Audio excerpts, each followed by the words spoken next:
Bienvenidos a Brian Audionovelas, donde las historias cobran vida a través de la voz, con la siguiente parte de esta gran historia. Como siempre, ninguna de las historias publicadas aquí es de mi autoría, solo las comparto para el disfrute de todos los oyentes. Todos los derechos pertenecen a sus respectivos dueños. Overlord, renacido como un pobre huérfano, capítulo 51. Un mes después. Punto de vista de Jem. El recuento duró casi todo el día. No esperaba otra cosa, la población de Errandel había crecido sustancialmente desde que se construyeron los refugios, y una población de ese tamaño produjo un recuento de votos que requirió horas administrativas para completarse, incluso con el personal de la academia capacitado en matemáticas a cargo del mismo. Cuando se publicaron las cifras finales, el resultado fue abrumador. Quiero describir la magnitud con precisión, en lugar de simplemente mencionarla, la suma de los votos de todos los demás candidatos, de todos los nobles que habían traído soldados, de todas las casas que habían movilizado campesinos, de todas las familias que habían registrado esclavos para votar en su nombre, no alcanzaba ni la mitad de lo que yo había recibido solo. La iglesia de Tem había hecho la mayor parte del trabajo, y por eso, contaba con mi bendición, independientemente de lo incómodo que me resultara el trasfondo religioso subyacente. Tomé el puesto que Panasoleil había construido en la plaza del pueblo. Como primera norma en esta ciudad, dije, y el bullicio de la multitud se redujo casi al silencio, todos los esclavos que entren en esta ciudad serán libres. A partir de hoy, la esclavitud queda prohibida dentro de los muros de Errandel. La reacción se dividió exactamente como esperaba. La multitud, los votantes, los miembros de la iglesia de Tem que llevaban semanas organizándose, los ciudadanos comunes que simplemente querían que se resolviera la cuestión de la esclavitud de una forma u otra, estallaron en el clamor característico de quienes conseguían algo que deseaban y que no esperaban recibir. Los nobles que habían traído esclavos específicamente para registrar votos tuvieron una reacción muy diferente, la rabia se reflejaba en sus rostros en tiempo real. No había terminado. Si os negáis a liberar a vuestros esclavos, dije, seréis despojados de vuestras vestiduras y expulsados de esta ciudad. Regresaréis a vuestras tierras completamente desnudos, avergonzados, y se os prohibirá permanentemente el acceso a Errandel. No especifiqué cómo se llevaría a cabo la retirada. No era necesario. La iglesia de Tem había estado esperando órdenes, y en el momento en que me aparté del estrado, las cadenas se soltaron. No voy a fingir que la siguiente hora transcurrió sin problemas. La turba que se formó alrededor de la comitiva noble poseía la energía característica de una población que había pasado años observando la brecha entre lo que poseían y lo que los ricos acaparaban, y que había pasado los últimos días presenciando específicamente a esclavos con cuerpos mutilados haciendo fila para registrarse, y que ahora había recibido permiso explícito para actuar según el resentimiento acumulado de ambos. Los guardias nobles que intentaron mantener el orden fueron superados en cuestión de minutos, no por violencia en el sentido de lesiones graves, sino por la superioridad numérica. La multitud simplemente desarmó y luego despojó a la gente de sus ropas con la eficiencia particular de quienes habían decidido colectivamente que la humillación era el castigo apropiado y que lo iban a administrar de forma minuciosa y personal. Observé cómo una docena de nobles desnudos y sus guardias desnudos eran arrastrados por las calles hacia las puertas de la ciudad, mientras la multitud abucheaba, arrojando flores y verduras podridas a partes iguales, la energía carnavalesca característica de una población que liberaba la presión que se había ido acumulando desde que el reino existió en su forma actual. Vi a Panasoleil entre la multitud, vistiendo las túnicas de la iglesia de Timoteo. No encontraba palabras para describir la sensación que me produjo ver a un noble gobernador al que había dejado inconsciente de un puñetazo en el vestíbulo de su propia casa unas semanas antes, marchando ahora por las calles con las vestiduras de una religión construida en torno a mi imagen, vitoreando mientras otros nobles eran despojados de sus títulos y expulsados de una ciudad que, nominalmente, seguía administrando sobre el papel. ¿Acaso quería que yo gobernara esta ciudad para siempre? ¿Es por eso que primero me pidió que fuera un noble señor? Decidí que me ocuparía de la trayectoria profesional de Panasoleil otro día. Punto de vista de Floro Paradán, nivel 38. Llevaba 3 días seguidos elaborando las preguntas que quería hacerle a Jem, y la lista se hacía cada vez más larga con cada hora que el carrito me acercaba a Errando. Esta oportunidad fue, sin duda alguna, el acontecimiento más significativo de mi vida profesional. Yo era el director de la Academia Imperial de Magia. Había dedicado 6 décadas a acumular teoría mágica, había entrenado personalmente a 2 generaciones de los mejores practicantes del Imperio Barut y había alcanzado un nivel de habilidad mágica que me situaba firmemente entre los hechiceros humanos más consumados de esta era. Nada de eso me había preparado para las implicaciones de lo que Jem aparentemente representaba. Los informes, y leí todos los que pude conseguir, recurriendo a mis contactos en 3 redes de inteligencia diferentes para obtener los documentos más restringidos. Describían a un ser humano capaz de transformarse en las formas físicas de 5 de los 6 grandes dioses. No canalizar su poder de la forma diluida en que las clases sacerdotales a veces lo lograban mediante la práctica devota. Convertirse en ellos. Lanzar su magia. Acceder a su conocimiento directamente. Si tan solo una fracción de lo que había leído fuera cierto, la teoría mágica contenida en una sola hora de esa transformación representaría un avance mayor que el que mi academia había producido en una década de investigación dedicada. Llevaba más de un año queriendo conocerlo. El emperador lo había prohibido expresamente, Hirknit nunca me explicó directamente sus razones, aunque sospechaba que tenía algo que ver con el intento de asesinato que, al parecer, el imperio había encargado y del que luego se había arrepentido, un asunto de la corte del que solo me enteré a través de los típicos chismes de pasillo en los que los directores de academias no debían participar, pero en los que inevitablemente lo hacían. Y entonces llegó la carta. La invitación personal de Jem, dirigida directamente a mí, solicitando mi presencia en Errando para observar lo que la carta describía, con admirable franqueza, como magia de nivel divino. El emperador no podía negarse. Cualesquiera que fueran los cálculos políticos que motivaron la prohibición original, rechazar una invitación directa de alguien capaz de hacerle a la tierra de los hombres bestia lo que Jem le había hecho no era un riesgo que Hirknib estuviera dispuesto a asumir por mí. El permiso llegó al día siguiente de la carta, más rápido que cualquier aprobación administrativa que hubiera solicitado en años. Me senté en el carrito con la energía vertiginosa propia de un hombre demasiado viejo para sentirse así y descubrí que no me importaba. Lena Rock-Bruise estaba sentada frente a mí, con su capa de viaje ligeramente recogida del lado derecho en el gesto habitual que la había visto realizar durante los 2 años que la conocía. El pequeño ajuste automático de alguien que controla cuánto de su rostro ve el mundo. No la traje conmigo a propósito, ya que ella se impuso en este viaje.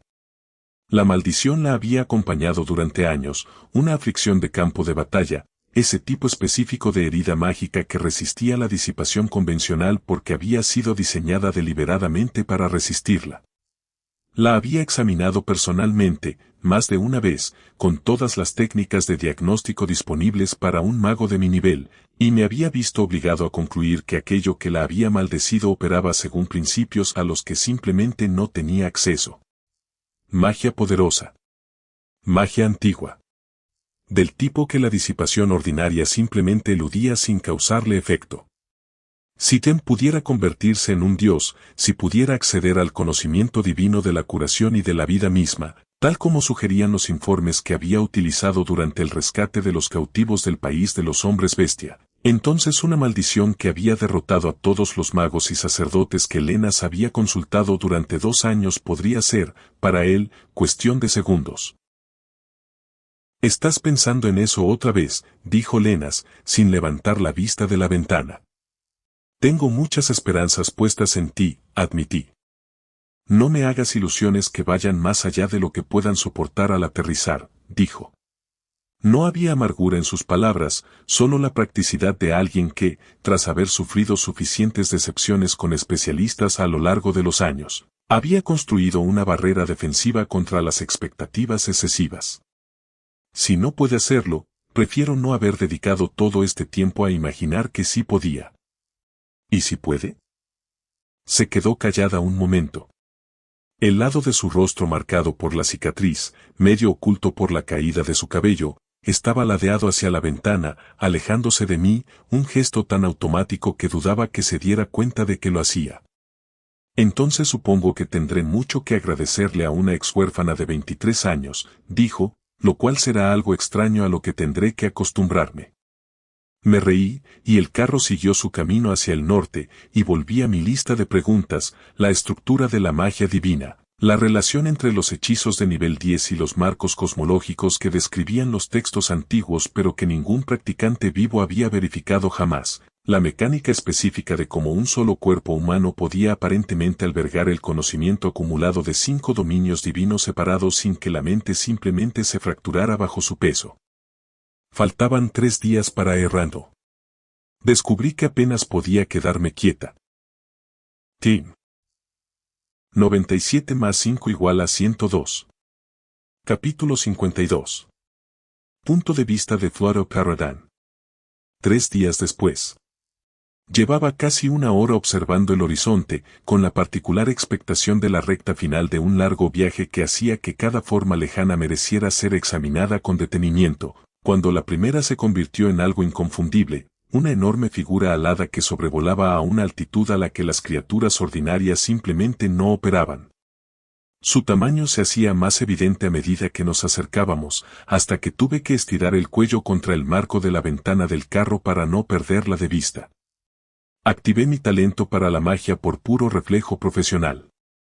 La lectura que me devolvieron me hizo recostarme en mi asiento. En mis años de práctica mágica, he evaluado el poder de los dragones, de los magos de batalla más consumados que el imperio ha producido y de artefactos cuyos orígenes se remontan a tiempos anteriores a la historia escrita. A través de décadas de práctica, he desarrollado una percepción interna bastante precisa de la posición de cualquier fenómeno mágico en la escala de lo posible en este mundo. El ángel que estaba sobre Errando no se encontraba en esa escala. La superaba por un margen que mi talento apenas lograba expresar en términos comprensibles. Me reí. Una risa genuina, una risa incontrolable, la de un hombre cuyo marco conceptual para comprender el poder mágico acababa de desmoronarse. Si un solo ángel invocado producía una lectura así, ¿cómo se reflejaría la magia del invocador? Apenas pude quedarme quieto durante el resto del trayecto. Al acercarnos a la puerta, ignoramos la fila mientras nos dirigíamos hacia ella, y el guardia nos detuvo para pedirnos la documentación. Le entregué la carta.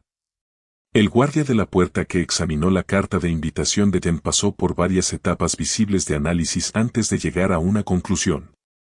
La leyó una vez más, lentamente. La leyó otra vez. Me miró con una expresión de pura sorpresa.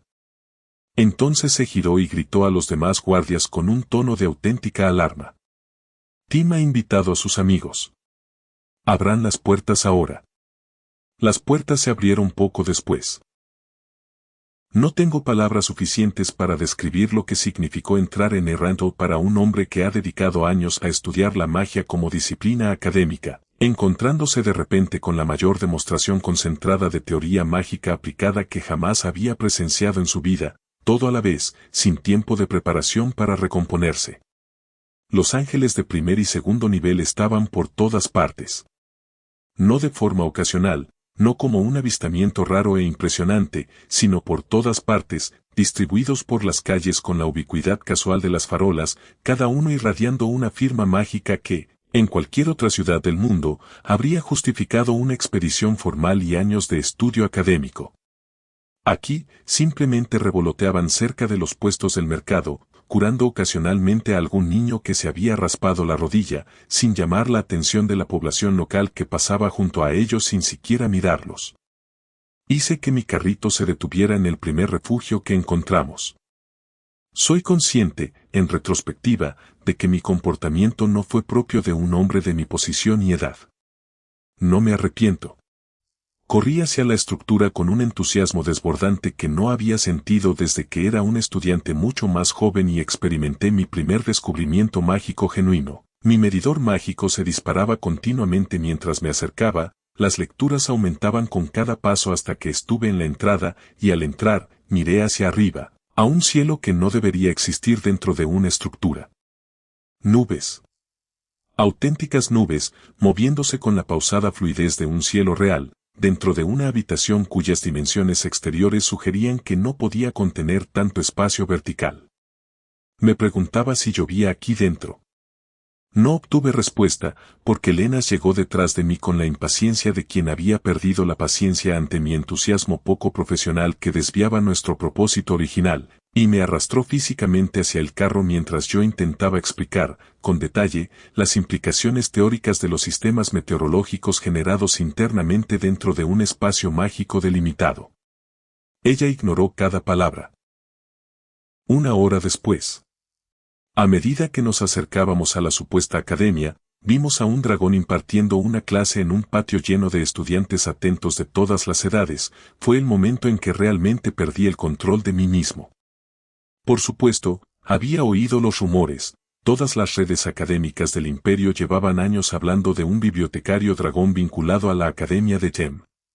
La mayoría de mis colegas consideraban esas historias como meras exageraciones propias de cualquier figura suficientemente mitificada.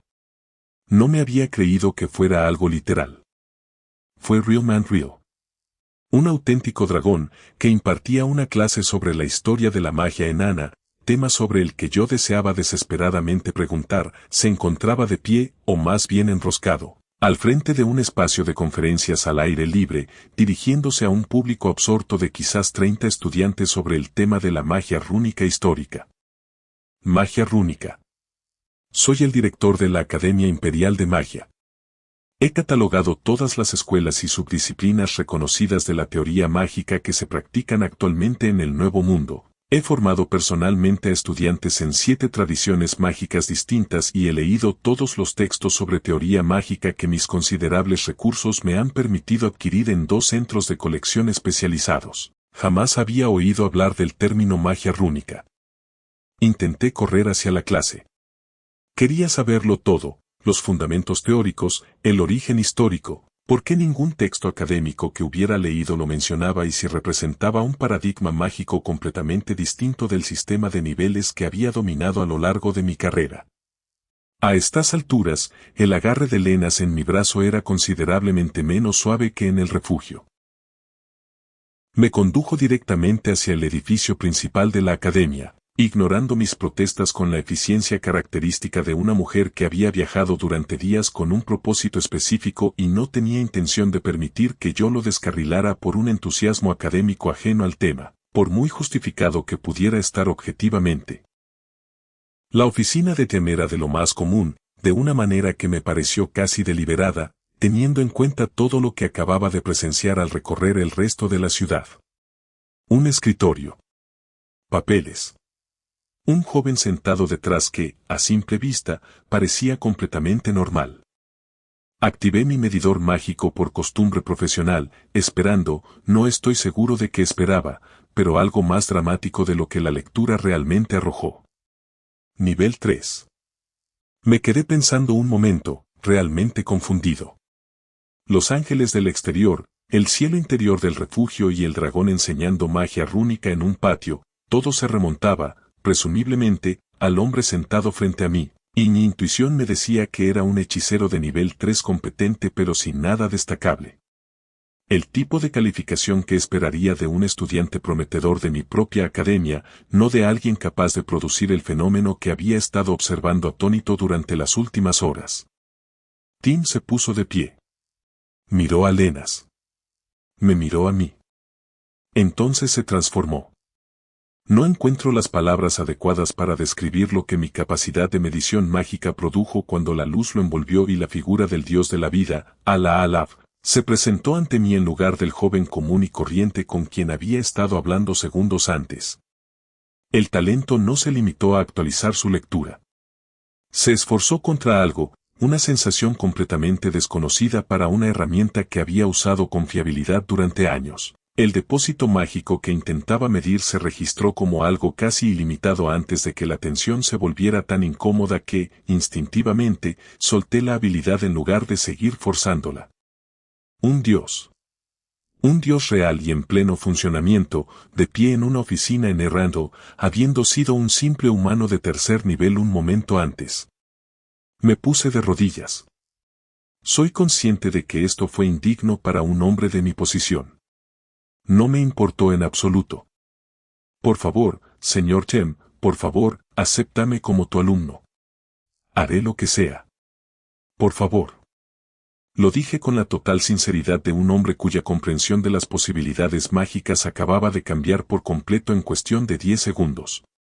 Tim levantó un solo dedo, un gesto que pedía una pausa en lugar de despedirme, y la forma divina retrocedió tan rápido como había llegado, volviendo el joven común y corriente, y la lectura de nivel 3 volviendo a su lugar en mi talento como si nada extraordinario hubiera sucedido en absoluto.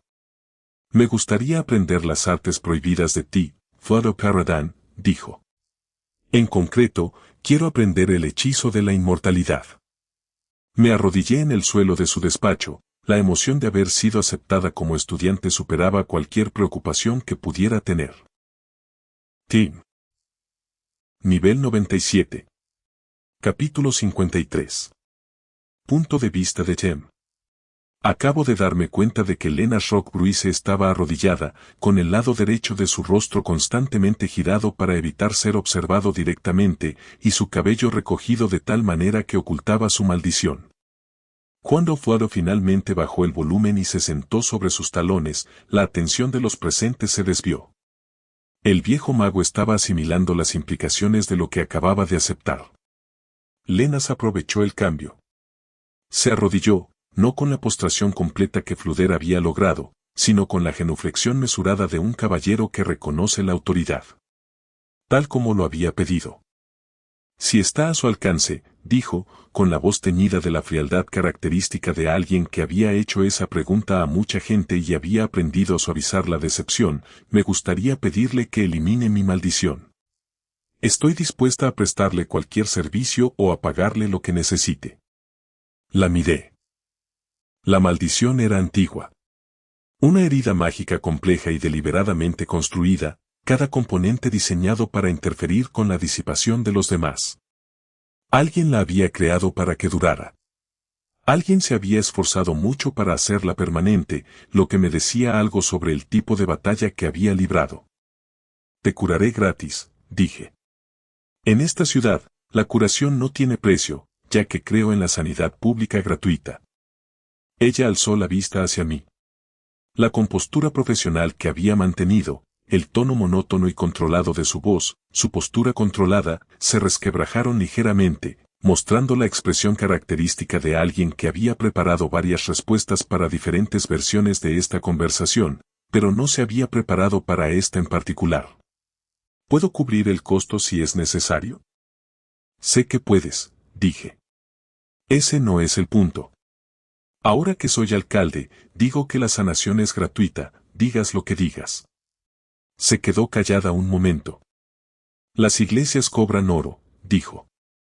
La eliminación de una maldición artificial de esta complejidad costaría, como mínimo, varios cientos de monedas de oro. ¿Acaso parezco una iglesia? Dije. Ahora siéntate. Esto tardará unos minutos. Se sentó, no en la silla frente a mi escritorio, sino en la más cercana a la puerta, con la espalda apoyada contra algo que era una pared sólida. ¿Me tiene miedo? Volví a tomar la forma del dios de la vida. La maldición era más compleja de lo que sugería la evaluación inicial, lo cual no era sorprendente, ya que las lesiones mágicas construidas siempre eran más complejas de lo que indicaba la evaluación inicial. La primera capa era la infección activa, el componente que producía el daño visible, la secreción pustulosa, el tejido degradado, el daño biológico continuo que la maldición mantenía mediante una aplicación constante en lugar de una activación única. Esta era la capa que la curación convencional intentaba alcanzar, pero de la que se desviaba, porque no era la enfermedad en sí, sino el síntoma generado por algo subyacente. La segunda capa era el mecanismo de anclaje, vinculado a algo personal, un recuerdo o estado emocional específico que el hechicero aparentemente había logrado identificar y utilizar. La crueldad particular de un hechizo que se aferraba a algo que la víctima no podía simplemente desechar. Por eso el tiempo no había servido de nada, por eso la distancia de la herida original no había ayudado, por eso los tratamientos superficiales seguían fracasando. El anclaje seguía regenerando la infección porque eliminarla sin el anclaje era como achicar el agua de un barco sin tapar la fuga. La tercera capa era el componente que ocultaba la verdad, el aspecto de la construcción que hacía difícil encontrar la segunda capa, la distracción deliberada que dirigía a los diagnosticadores hacia los síntomas y los alejaba de la causa, la razón por la que los magos y sacerdotes que la habían examinado antes seguían centrándose en lo incorrecto. Los trabajé en orden inverso. Primero el componente que lo oscurecía, la magia sagrada específica de la forma del Dios de la vida que lo atravesaba, porque yo era más fuerte que eso, la percepción divina que veía a través del engaño como se ve a través de una ilusión. Una vez que desapareció, el mecanismo de anclaje se hizo visible. Pasé varios minutos con el ancla. No porque se resistiera, pues en la forma del Dios de la vida, este tipo de resistencia no representaba un obstáculo significativo, sino porque disolverla correctamente requería cuidado. Las maldiciones ancladas que se rompían torpemente a veces transferían la energía del ancla de vuelta a la persona que la portaba, produciendo un daño distinto al original. No sabía a qué estaba atado específicamente el ancla, así que no pregunté ni investigué. Eso era asunto suyo. Trabajé a su alrededor como un cirujano trabaja con el tejido que está cortando. La infección se resolvió al final, sin el ancla que la regenerara, el proceso biológico simplemente terminó, el tejido comenzó la curación ordinaria, con una pequeña ayuda formando un hechizo curativo. Dejé pasar el formulario. Ya está hecho, dije. La habitación era muy silenciosa. Lenas no se había movido de su silla. En algún momento del proceso, había alzado la mano y la mantenía suspendida a unos centímetros del lado derecho de su rostro, sin tocarlo, como si aún no hubiera decidido si confirmar o no lo que esperaba. Metí la mano en el cajón de mi escritorio y saqué un pequeño espejo pulido que guardaba allí, un objeto práctico que usaba con frecuencia para comprobar si estaba mostrando la expresión neutral que pretendía antes de reuniones difíciles, y se lo ofrecí.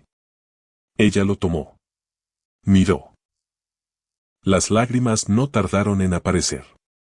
Se tocó la cara con una mano, con el espejo aún en la otra, y sus dedos se deslizaron sobre una piel que, al parecer, había sido diferente durante tanto tiempo que la normalidad le parecía un descubrimiento. Le di todo el tiempo que necesitaba. Fluder, detrás de ella, se había quedado completamente inmóvil. El entusiasmo académico que había irradiado desde que entramos en la habitación había sido reemplazado por algo más tranquilo y personal. Él la había traído hasta aquí. Fuera lo que fuese su deseo, lo estaba presenciando, y creo que observar era importante para él, pero no estoy segura de si quería que la ayudara o que simplemente observara el proceso. Pasaron varios minutos. Gracias, dijo Lenas, con la voz quebrada por la gratitud y el alivio. No me debes nada, dije. Aquí la sanación de cualquier tipo es gratuita. Ella me miró. Colocó el espejo en el borde de mi escritorio con cuidado. Creo que me quedaré a vivir en esta ciudad, dijo, se levantó y se marchó con un andar sensual. ¿Qué demonios he visto?, me pregunté. La puerta no llevaba cerrada más de 30 segundos cuando mi clon la atravesó. Mantengo a los clones coordinados con la misma conciencia que mantengo para mi propio estado físico, eran yo, funcionando en paralelo. Sabía, desde hacía una hora, que el clon que gestionaba la investigación criminal había llegado a una conclusión.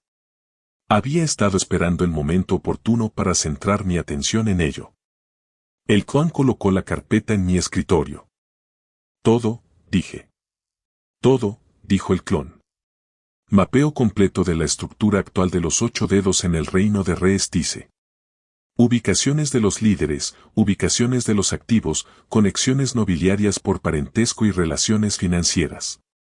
Los elementos vinculados a la teocracia marcados por separado.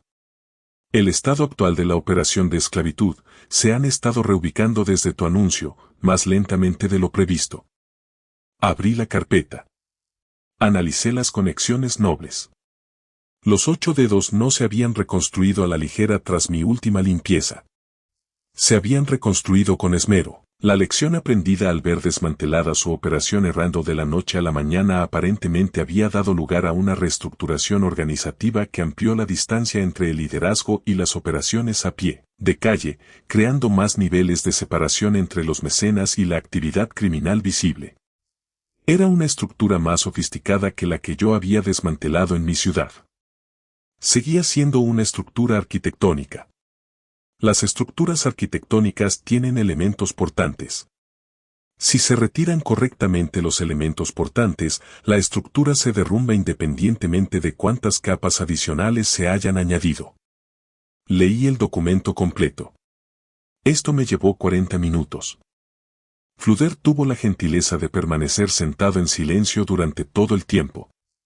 Había tomado la silla frente a mi escritorio con una expresión ligeramente aturdida en el rostro.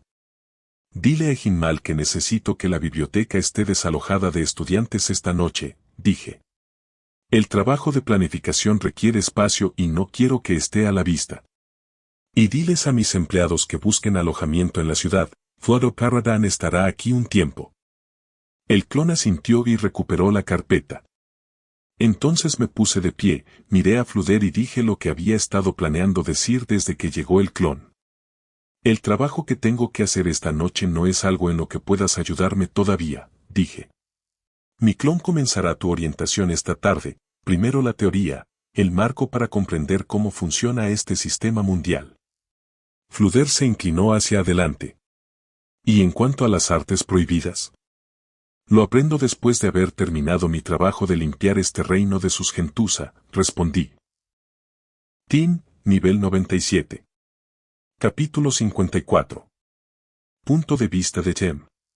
La silla a la que estaba atado Amperev Kokodol, líder de la red de esclavos, estaba en el sótano de un edificio que llevaba abandonado el tiempo suficiente como para oler a ello, a 3 aldeas de la muralla oriental donde estarán los testigos. Mi clon estaba allí cuando llegué. Ampetit Kokodol era delgado, de complexión fina, que la ropa de alta gama podía realzar con elegancia. Su ropa blanca había sido cara antes de que le ocurriera lo ocurrido en las últimas horas.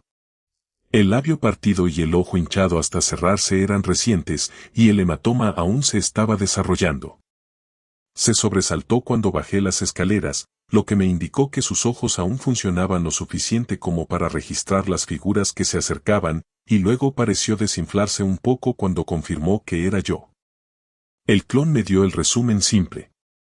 Nos contó todo antes de que empezara la tortura, decía. Pero aún así le di una paliza. Miré a Ampetit. Los demás miembros de los 8 dedos, dijo mi clon. Se han marchado al sagrado reino de Roble. ¿Cuándo se fueron? Ilma hace 3 días, dijo Amperev Kokodol. Ciro y sus hombres al día siguiente. El líder, se detuvo. El líder con las túnicas de la iglesia del agua, dije. Su mirada, la funcional, se aguzó ligeramente. Ya sabes cómo es él.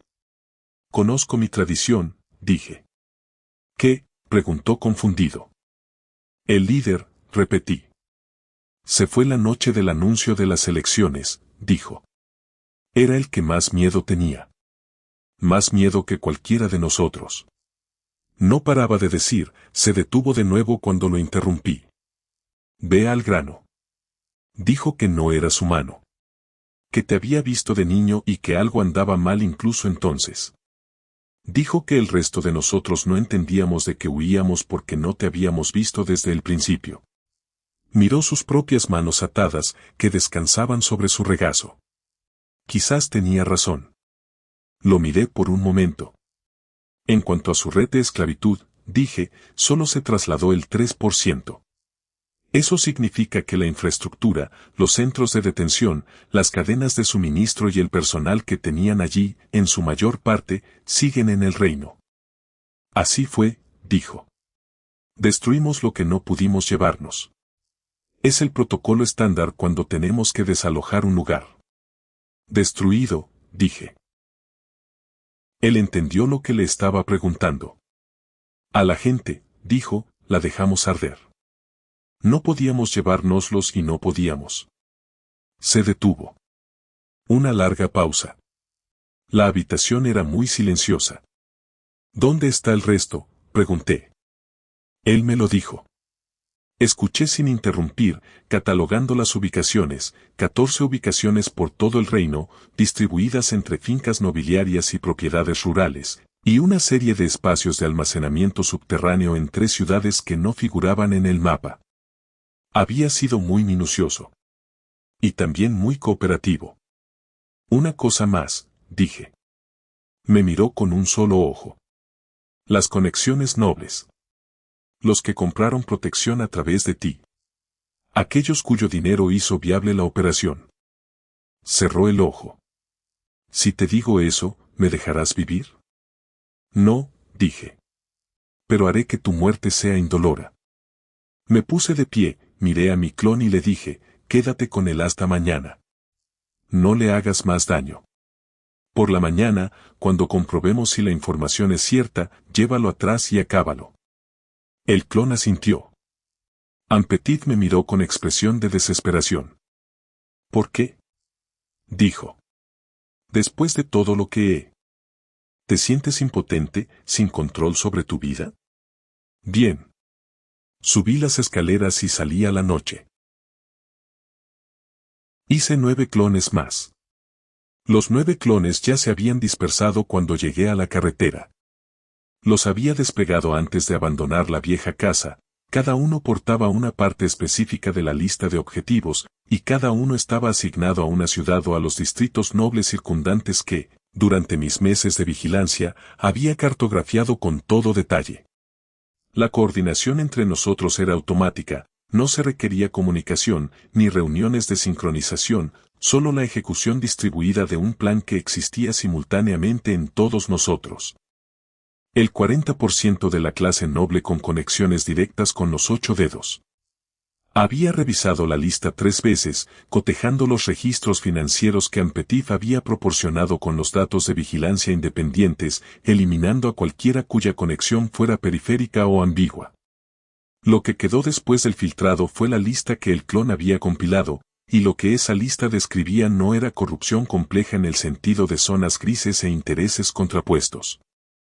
Describía a personas que habían financiado el comercio de esclavos.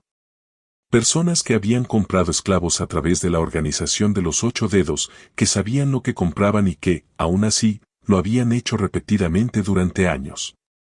Personas que habían utilizado sus posiciones nobiliarias para brindar cobertura legal a una organización que mutilaba las orejas de los elfos para facilitar su cautiverio y transportaba seres humanos como mercancía, y que habían estado haciendo todo esto con la protección de la gente. No iba a castigar a nadie por ser un mal noble en el sentido general. La corrupción de la aristocracia de este reino era un problema estructural que ninguna noche podía solucionar, e intentar solucionarlo por completo desestabilizaría el reino de maneras que perjudicarían al pueblo llano, por lo que nuestro objetivo eran los nobles con menor margen de inestabilidad. Pero existía una diferencia entre la corrupción estructural y la complicidad directa en el mal específico que yo había estado observando en las filas de registro de esclavos. Esta noche me aseguraría de deshacerme de esa gentuza. La primera finca se encontraba a 3 millas de la muralla de la ciudad, atravesando una extensión de tierras de cultivo gestionadas. Entré como siempre entré, perfecto incognoscible activo, la conciencia del mundo de mi presencia simplemente suspendida, la noche recibiéndome como recibía la sombra. El noble propietario de esta propiedad figuraba en la carpeta. Tenía una entrada específica en los registros financieros de los 8 dedos que mi clon había extraído de Ampetit, 7 años de pago regular por protección, junto con 3 compras de lo que los registros describían como carne. Tenía 42 años. Tenía esposa y 2 hijos que no figuraban en los registros. Contaba con un personal doméstico de 19 personas que tampoco figuraban en los registros. Fui preciso sobre quienes figuraban en los registros. Dejé al personal y a la familia completamente solos, moviéndome por los espacios que ocupaban con el cuidado de alguien que se abre paso entre una multitud, a su alrededor, no a través de ellos. El trabajo se concentró por completo en la única persona cuyo nombre figuraba en la carpeta. 7 propiedades en los distritos nobles que rodeaban el reino. Los clones trabajaban simultáneamente con los demás y la operación a gran escala se desarrollaba por todo el reino con eficiencia distribuida. La mansión del conde Lytton se encontraba en la ciudad propiamente dicha, en el distrito donde la pequeña nobleza, cuya fortuna política dependía de la proximidad a la capital, mantenía sus residencias urbanas. Él no estaba en casa. Yo ya sabía que podría no estarlo, sus movimientos eran difíciles de seguir, y la astucia que le atribuían los informes no era tanto una pose como una descripción de su verdadera forma de actuar, siempre ligeramente desfasado respecto a donde debería estar. Esperé. Estaba esperando en un callejón con un cuenco roto y túnicas desgarradas. Regresó cerca de la segunda hora pasada la medianoche. El conde Lytton era más joven que la mayoría de los 6 grandes nobles y poseía la energía particular de alguien que había sobrevivido en un entorno hostil, desarrollando una percepción muy precisa y en tiempo real de lo que sucedía a su alrededor. Entró por su puerta con la cautela de quien tiene enemigos y nunca ha olvidado por completo ese hecho. Presintió algo. Eso sí que lo reconozco. Se detuvo en el vestíbulo, se quedó inmóvil y su mano se dirigió hacia la espada que llevaba en la cadera con la rapidez de alguien cuyos reflejos lo habían mantenido con vida durante años. Salí de la sombra antes de que pudiera terminar de dibujar. Conde Lytton, dije. De todas formas, terminó el desenvainado. Era tan rápido que, a pesar de la sincronización, lograrlo fue todo un logro, la hoja salió de la vaina con una velocidad profesional. Dejé que se aclarara. Que lo tuviera en sus manos. Que la situación se resolviera por completo entre nosotros. Tu conexión con los 8 dedos, dije. Eres un hombre muerto, ¿alguna última palabra? ¿Quién eres? Dijo, aunque su voz tenía la entonación particular de alguien que no estaba preguntando exactamente. Soy el nuevo alcalde de Errando, pero la mayoría me llama Jem, dije. Y estoy muy molesto por lo que encontré en los archivos de Ed Fingers. Se movió. Era realmente rápido. En una pelea contra casi cualquier cosa que hubiera encontrado en el curso normal de su vida, la velocidad que demostraba habría sido decisiva, el ángulo de ataque era correcto, la sincronización era la perfecta de alguien que había practicado esa entrada específica cientos de veces hasta hacerla instintivamente. La espada se detuvo a 5 centímetros de mi cara, y mis dedos sujetaban la hoja con facilidad. Le quité la espada. Retrocedió con miedo en los ojos. Los registros dicen 7 años, dije. Eso es lo que quería que entendieras antes que nada. ¿Por qué lo haces? El conde Lytton me miró con esos ojos de zorro que todos los que lo describían mencionaban, y lo que vi en ellos no fue desafío ni miedo propiamente dicho, sino algo en ese punto intermedio donde una persona muy inteligente procesa información sobre una situación que no puede cambiar. Ponle precio, dijo, no como una defensa, pensé, sino como una prueba, para comprobar si podía ser comprado. Los 6 grandes nobles mantienen la arquitectura del reino. Eliminarlos a todos colapsaría la estructura de una forma que perjudicaría al pueblo llano, que no lo merece. Lo he tenido en cuenta. Dejé su espada en el suelo del vestíbulo, entre nosotros. Tú y el marqués Blundus son los 2 a quienes, según mis cálculos, puedo matar sin preocupaciones. Miró la espada. Blundus, dijo. En público, el marqués Blundus mantiene la imagen de un patriota del reino y un vasallo leal al rey.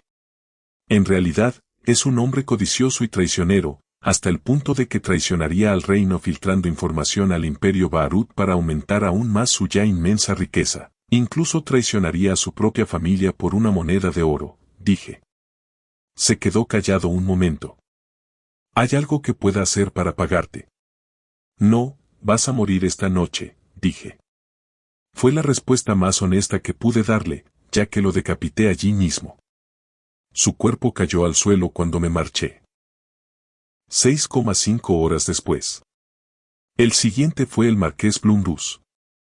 Estaba despierto porque había recibido noticias de una de las 4 personas que aún eran lo suficientemente leales como para correr a su encuentro en plena noche con información de que algo estaba sucediendo con la nobleza en la capital y sus alrededores, que las casas se estaban quedando oscuras siguiendo un patrón sistemático en lugar de aleatorio.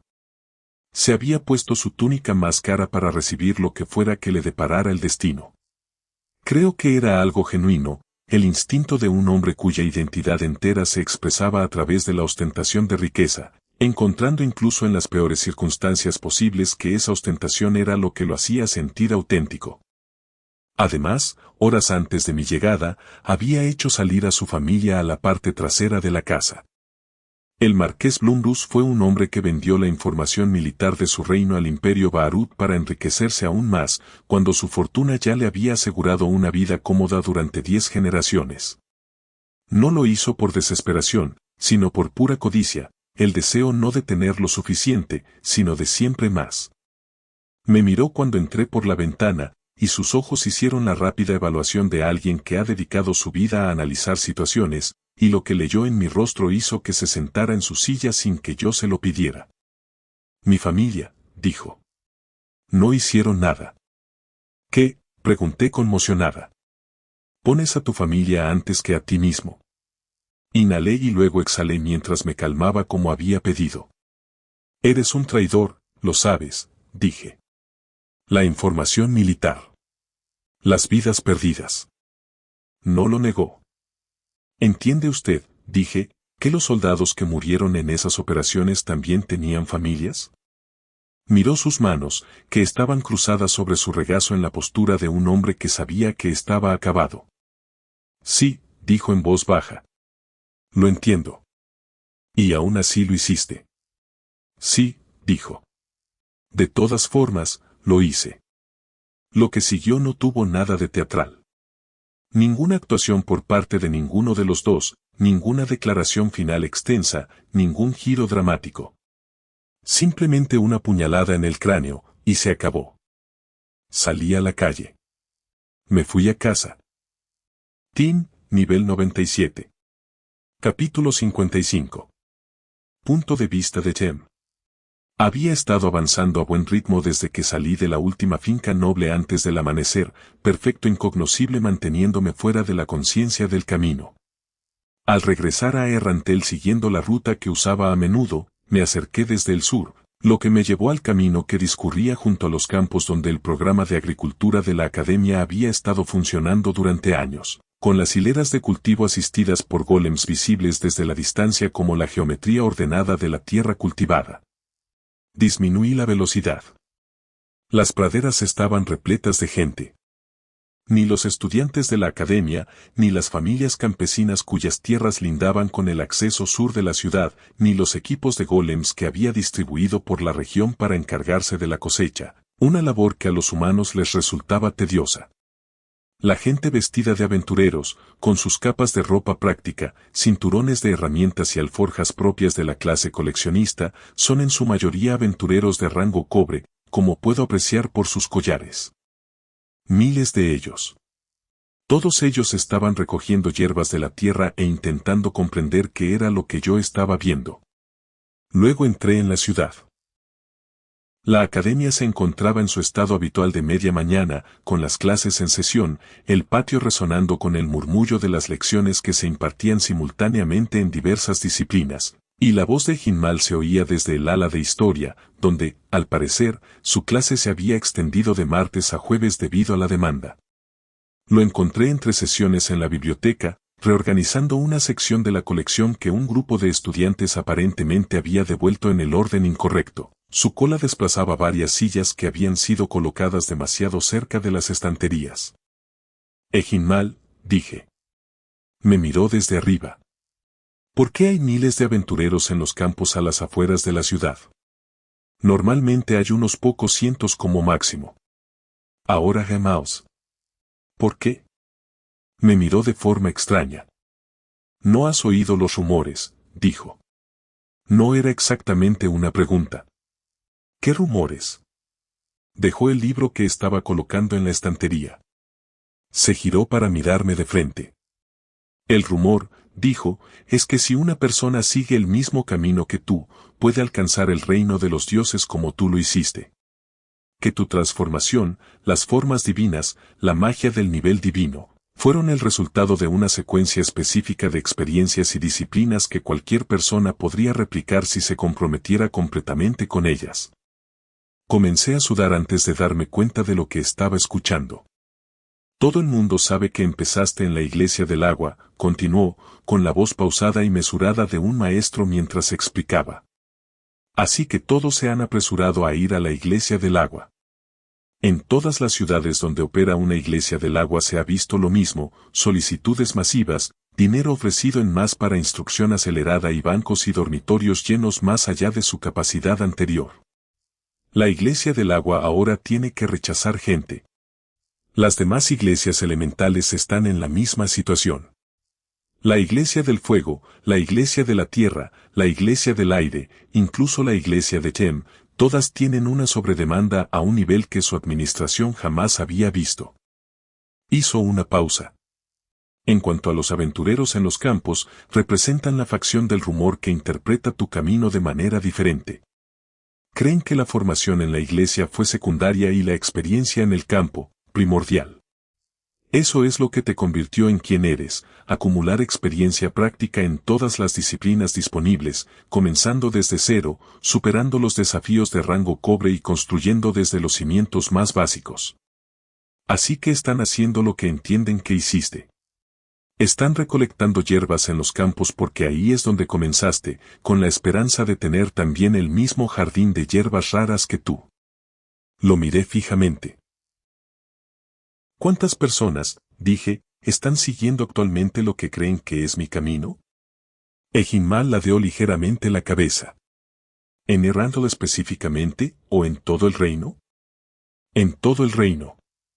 Se quedó en silencio un momento mientras hacía cálculos internos. Los informes que he recibido a través de la red de comunicación de la academia, dijo, sugieren que la cifra asciende a millones. Posiblemente más, en regiones donde el rumor se ha extendido por más tiempo. Los dojos de esgrima están experimentando la misma saturación que las iglesias. Cada instructor vinculado a tu nombre tiene listas de espera que se extienden durante meses. El dojo de Besuch, en particular, ha recibido tantas solicitudes que, según se informa, ha dejado de abrir la puerta. Tenía una expresión de puro horror en los ojos. Me senté en el suelo de la biblioteca de Ejimmal, en el espacio entre dos estanterías. El suelo era de piedra y estaba frío, y necesitaba algo sólido bajo mis pies mientras asimilaba lo que me estaba contando. Millones de personas siguiendo lo que creían que era mi camino. Si tan solo el 1% realmente siguió mi camino de subida de nivel. Algunos de ellos iban a sobrepasar el umbral del heroísmo sin mi marco ético, que había construido deliberadamente durante años, sin las conversaciones sobre poder y responsabilidad, y sin las lecciones específicas que el currículo del orfanato había inculcado a cada alumno antes de que su capacidad hiciera que esas lecciones fueran más difíciles de aceptar. Iban a alcanzar niveles de poder físico que las estructuras sociales de este mundo no tenían mecanismos para gestionar, con los valores y motivaciones con los que habían llegado, sin la estructura deliberada que había moldeado el desarrollo de mis hijos. Tras años de cuidadosa planificación, había formado en la academia a una generación de individuos de rango heroico. Ese simple rumor va a generar al menos miles de monstruos corriendo por todo el mundo. Y no tengo ni idea de cómo demonios voy a detenerlo. Tin, nivel 97. Capítulo 56. Punto de vista de Jem. Fluder impartía sus clases con gran intensidad, el programa no estaba organizado como en la academia. No había un temario, ni una estructura de unidades progresivas, ni un sistema de evaluación. Solo había círculos rituales, y la verdad es que detesto aprender magia. La magia de la inmortalidad no era un solo hechizo. Había llegado a esta reunión esperando algo concreto, un conjuro, un ritual, una fórmula que pudiera aprenderse y ejecutarse como cualquier otro hechizo. En cambio, lo que Fluder me mostró fue un marco, una arquitectura teórica que se había construido, perfeccionado y ocultado a lo largo de generaciones de practicantes que habían comprendido que el conocimiento residía en la intersección entre lo que la magia podía hacer y lo que las estructuras religiosas convencionales del mundo consideraban aceptable, y que esa intersección no era un lugar cómodo para ocupar. La designación de prohibición no fue arbitraria. La magia de la inmortalidad, tal como Flüder la explicó durante semanas de teoría preliminar antes de llegar a algo aplicable, no se trataba de prevenir la muerte. Ese era el malentendido común, la versión que circulaba en los chismes de la corte y las historias de las tabernas, un hechizo que uno se lanzaba a sí mismo y, simplemente, no moría. La realidad era considerablemente más compleja y exigente. Lo que las artes prohibidas abordaban en realidad era la continuidad, el mantenimiento del yo a través del tiempo, y el problema específico de ser una persona que pudiera seguir acumulando experiencia y capacidad sin el reloj biológico en torno al cual se basan los seres biológicos. El precio era real. No el precio teatral de la magia oscura de los relatos, ni el sacrificio de algo preciado ni la corrupción de algo puro. El precio era tu salud actual, HP. Para aumentar la esperanza de vida, la estructura requería mantenimiento, como el de un edificio, y este mantenimiento no podía delegarse ni interrumpirse sin consecuencias que se acumulaban. Flüder lo había usado en sí mismo. Lo encontré demasiado tarde, dijo. Cuando descubrí ese hechizo, ya era un anciano, pero aún así lo usé, y ahora tengo 213 años. Hizo una pausa. Pero tú eres joven y fuerte, así que el hechizo te vendrá mejor, pero solo puedes usarlo una vez. Repasamos la teoría. Luego la aplicación de la teoría. Después la construcción mágica específica que requería la aplicación, que era diferente a cualquier otra magia que hubiera aprendido, pero tenía que tenerla. 4 años después. El problema de los rumores me dejó con la impotencia de alguien que comprendía la magnitud del problema sin tener una solución disponible, millones de personas siguiendo el camino que creían que era el mío, acumulando niveles a través de las iglesias, los dojos y los gremios de aventureros, y construyendo hacia umbrales que no sabían que existían en cuerpos que no sabían que estaban cambiando. Hice lo que pude. La academia había añadido un módulo curricular sobre lo que realmente implicaba el rango de héroe. Ejinmal había empezado a incluir el tema en sus conferencias públicas, y yo había escrito y distribuido a través de la red de gremios un documento que intentaba describir la realidad fisiológica de superar los límites. No pude verificar completamente si la información llegaba a quienes la necesitaban y a tiempo. El reino era extenso. El rumor ya se había extendido. Hoy cumplo 29 años. El marco de las artes prohibidas se acercaba a algo que podía sentir desde dentro, esa misma cualidad de acercamiento que siempre tenían los umbrales mágicos, la sensación de un camino casi abierto. La misma sensación que había experimentado en otros momentos de casi apertura, más estructurales que vivenciales, la diferencia entre una puerta a punto de abrirse y una base a punto de verterse. Estoy tan cerca, puedo saborearlo. La carta del rey llegó en una bandeja a mi escritorio en el laboratorio. Noble reunión. Capital. Se solicitó la presencia del alcalde de Errantel como representante de la administración municipal, lo cual era la forma formal de decir tener un título ahora, y los títulos conllevan obligaciones, una implicación de la que ya era consciente cuando acepté el resultado de las elecciones. Su paciencia, al parecer, había llegado a su límite. Corrí hacia la capital porque viajar en una carreta durante 5 días cuando podía cubrir la distancia a pie en cuestión de horas no era un trato que estuviera dispuesto a hacer por las apariencias, y llegué al castillo justo a tiempo. La sala del trono había sido reconfigurada para la asamblea noble, con las filas dispuestas de forma diferente a la formación de audiencia que había visto años atrás. El espacio estaba optimizado para una reunión en lugar de una recepción. Entré y capté el ambiente en los primeros segundos. El 40% de la nobleza había desaparecido. No es que estuvieran ausentes de la reunión de hoy en concreto. Si bien su ausencia era permanente, los títulos vacantes y los asientos desocupados representaban a las casas cuyos representantes no iban a llegar tarde, y la distribución de los puestos vacantes correspondía a la proporción de la nobleza que figuraba en la lista de mi carpeta hace 4 años. Los nobles que quedaban llevaban años formándose una opinión colectiva sobre lo ocurrido aquella noche, y esa opinión se reflejaba en la forma en que me miraron al entrar. No era el desprecio ardiente que Barbro había mostrado en nuestro primer encuentro, aquel era el desprecio de alguien que nunca se había sentido realmente amenazado y que simplemente hacía alarde de superioridad. Esta mirada era más fría. La mirada específica de quienes, sumando sus conclusiones, habían llegado a la misma conclusión, pues los 8 dedos también desaparecieron aquella noche. Le presté la atención que merecía, que era ninguna, y me dirigí al frente de la sala para hablar con el rey. Ramposa parecía mayor que 4 años atrás, y esa era la observación sincera. Me contó que el 40% de la nobleza había sido asesinada en una sola noche, 4 años antes, y me sugirió que tuviera más cuidado, ya que los peligros acechan por todas partes. Le lancé una mirada de confusión. Me pregunto qué habrá sido de esos pobres nobles. Supongo que nadie lo sabrá jamás, dije encogiéndome de hombros. Las miradas frías de los nobles allí reunidos se intensificaron. Gracias por la preocupación, dije con el tono de alguien que archiva la información.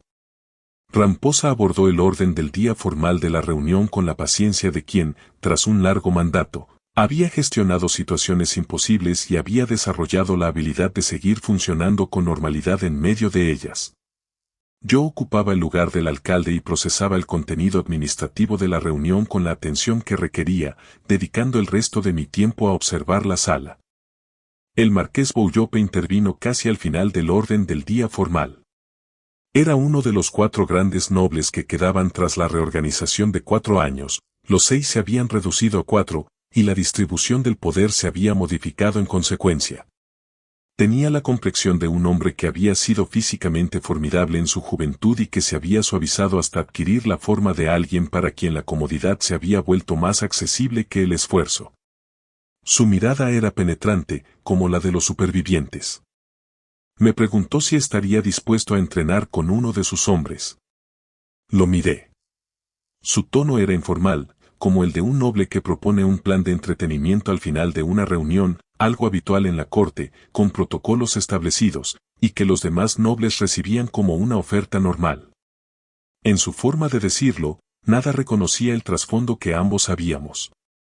Abrí la boca para preguntarle a quién se refería. Las puertas que estaban detrás de mí se abrieron. Los nobles allí reunidos se giraron para mirar hacia la puerta. Me giré. Brian Unglaus había madurado mucho desde la última vez que lo vi. La furia adolescente que recordaba del dojo, la constante energía agresiva de alguien que había decidido que ser el segundo más fuerte en cualquier lugar al que entrara era una herida que requería atención continua, se había transformado en algo más controlado, con sus aristas aún presentes, pero dirigidas en lugar de dispersas. Tenía la complexión de un hombre que nunca había dejado de entrenar, su capacidad era evidente, como la de los verdaderos luchadores, incluso antes de que algo la demuestre. Cerebro desconcertado, nivel 59. Esa expresión de autosuficiencia no era nueva, ya había visto versiones de ella en el dojo cuando estaba seguro de haber ideado algo que cambiaría el resultado del siguiente combate, pero era más elaborada, la expresión de alguien que había adquirido una confianza específica en ser el más fuerte. Lo habían traído aquí por una razón. El marqués Bouillope lo había organizado, lo que significaba que Brian Andlaus había estado de acuerdo, lo que significaba que Brian Andlaus cree que puede vencerme. Lo miré. Me miró. Han pasado años desde el dojo. Años con el talento que vi desarrollarse allí y la furia competitiva que nunca necesitó combustible externo. Chem, dijo. Su voz se había vuelto más grave. Tenía ese tono característico de alguien que ya había terminado con los preámbulos. Cerebro, dije. La habitación era muy silenciosa. Queda menos de un año para que llegue a Nice. Team, nivel 97. Capítulo 57. Punto de vista de Brian Andlaus. ¿Entonces Tem quiere pelear aquí o en el jardín?, pregunté. El jardín, respondió Tem. El jardín era el lugar perfecto para él. Espacio abierto, sin muros que complicaran la geometría, y suficiente espacio para que Tem pudiera escapar de la batalla cuando empezara a perder. Yo había luchado en peores sitios. Estaba relajado. Esta es la descripción precisa de mi estado físico mientras observaba a Tem acomodarse en el espacio frente a mí, relajado, centrado y con esa cualidad particular de preparación que provenía de años de trabajo que lo hacían creerse el más fuerte. Y ahí estaba. La preocupación en los ojos de Tem. Ya me lo esperaba, al fin y al cabo, está peleando conmigo. Yo también estaría preocupado. Sentí como mi orgullo se expandía hasta llenar mi pecho. «Sabes, Tem», dije, manteniendo un tono de voz pausado, como alguien que llevaba tiempo dándole vueltas al asunto y no iba a apresurarse ahora que había llegado el momento. He oído hablar mucho de gente que cree que seguir tu camino te lleva a la divinidad. Un camino hacia un poder divino, dicen. Ese es el rumor que corre por todos los dojos, iglesias y gremios del reino ahora mismo. Me dirigió una expresión inexpresiva, ligeramente irritada, como la de alguien que ha oído hablar de ese tema 1.000.000 de veces. Yo no empecé ese estúpido rumor, dijo. Sé que no lo hiciste, dije. Pero aquí está lo interesante. Dejé que la pausa durara el tiempo justo. ¿Y si te gano? ¿Y si salgo de este jardín después de haber dejado a Tem en el suelo? Entonces todo seguiría en el camino del gran cerebro desconcertado. Y debo decirte que me parece un mapa mucho más preciso que el que has estado siguiendo. Tim desenvainó su espada. Yo no dibujé el mío. Se dio cuenta. Sus ojos se posaron en mi mano derecha vacía y luego volvieron a mi rostro. No vas a transformarte primero en un dios, dije. No peleo en modo dios, dijo. Eso me molestó más de lo que quería demostrar, porque la razón por la que me molestó fue que me había preparado para la transformación divina. Había pasado meses desarrollando una respuesta táctica específica para la situación de luchar contra alguien en proceso de transformación divina. Recuperé mi sonrisa de suficiencia, ocultando el enfado que sentía. Entonces yo tampoco usaré mi espada, dije. Así será una pelea justa. Dejé que mi sonrisa se extendiera por completo. Y si quieres, incluso te dejaré darme un golpe gratis. Por diversión. Tim desapareció. No lo vi moverse. Quiero ser preciso al respecto porque he dedicado años a desarrollar mi percepción hasta un nivel que la mayoría de la gente en este mundo no puede alcanzar, y Tim desapareció por completo de mi vista entre un fotograma y otro, como la luz cuando cierras los ojos. Un instante antes estaba de pie frente a mí con la espada desenvainada. Al siguiente, sentí un puñetazo en el estómago. Un puñetazo normal de nivel 80. La fuerza me atravesó de adelante hacia atrás. En mi vida, he experimentado situaciones que creía que representaban el límite máximo de lo que se podía sentir al ser golpeado. He luchado contra criaturas, personas y cosas que se encontraban en la cúspide de lo que este mundo produce, y a través de esas experiencias he aprendido a ajustar mis expectativas sobre el impacto. Lo que sentí en ese momento redefinió el límite máximo de ese ajuste. Mis pies se separaron del suelo. Retrocedí con la involuntaria sensación de un cuerpo al que se le ha dado una velocidad que no ha solicitado, toqué el suelo con los pies primero gracias a una combinación de reflejo y suerte, y utilicé el impulso restante en un deslizamiento controlado hacia atrás que terminó a 3 metros de donde había empezado. Entonces vomité. Primero llegó mi almuerzo. Luego la sangre, que tenía ese sabor a cobre y sal característico de una ruptura interna, más que de una lesión en la garganta. Mi visión se nubló. La oscuridad específica en el borde del campo visual que llegó antes de la inconsciencia, la combatí con todas mis fuerzas, así es como caeré. Me puse de pie. Me llevó más tiempo del que quería. Miré a lo lejos el rostro de Tem. Se quedó impactado. No impresionado, sino conmocionado, la expresión genuina de alguien que ha recibido información inesperada y la está procesando con honestidad. Sus ojos se posaron en mí con una sorpresa particular, no la sorpresa fingida de quien se enfrenta a un oponente inferior, sino la auténtica, la reevaluación de una persona cuya valoración de la situación ha sido revisada por las nuevas pruebas. Lo oí decirlo. ¿Eso te dolió? Mientras guardaba su espada, la hoja volvía a la vaina con un movimiento deliberado. Si ese puñetazo te dolió, dijo, entonces eres débil y me preocupé sin motivo. La rabia me invadió mientras me quemaba por dentro. Eso fue un golpe de suerte. No te confíes. Maldito. Adopté la postura de combate y desenvainé mi espada. Te reto, dije, a que entres en mi campo y probes mi destello divino. Me miró con cara de aburrimiento. Caminó hacia mí. Esperé el momento preciso que requería la geometría del destello divino, la distancia específica, el ángulo preciso y el punto de entrada a mi alcance para el que se había diseñado la técnica. El destello divino no fue improvisado. Fue el resultado de años de perfeccionamiento, tras años previos de desarrollo, una técnica que construí a partir de todo lo que Besuch me había transmitido y que llevé en una nueva dirección. Fue lo mejor que jamás había hecho. Chem entró en el rango de 3 metros. Me mudé. El Guard Flash en su máxima expresión era algo que había visto detener a guerreros experimentados en seco. Su velocidad no provenía de la mera velocidad física, sino de la alineación perfecta de cada elemento mecánico involucrado, el apalancamiento, el ángulo y la transferencia específica de fuerza que la técnica había sido diseñada para maximizar. Todos los instructores a quienes se lo había mostrado lo describían en términos similares, no lo habían visto en acción, solo habían presenciado los resultados. Tim lo detuvo con un dedo. La hoja tocó su dedo índice y se detuvo. No fue desviado. No fue bloqueado en el sentido convencional de fuerza redirigida.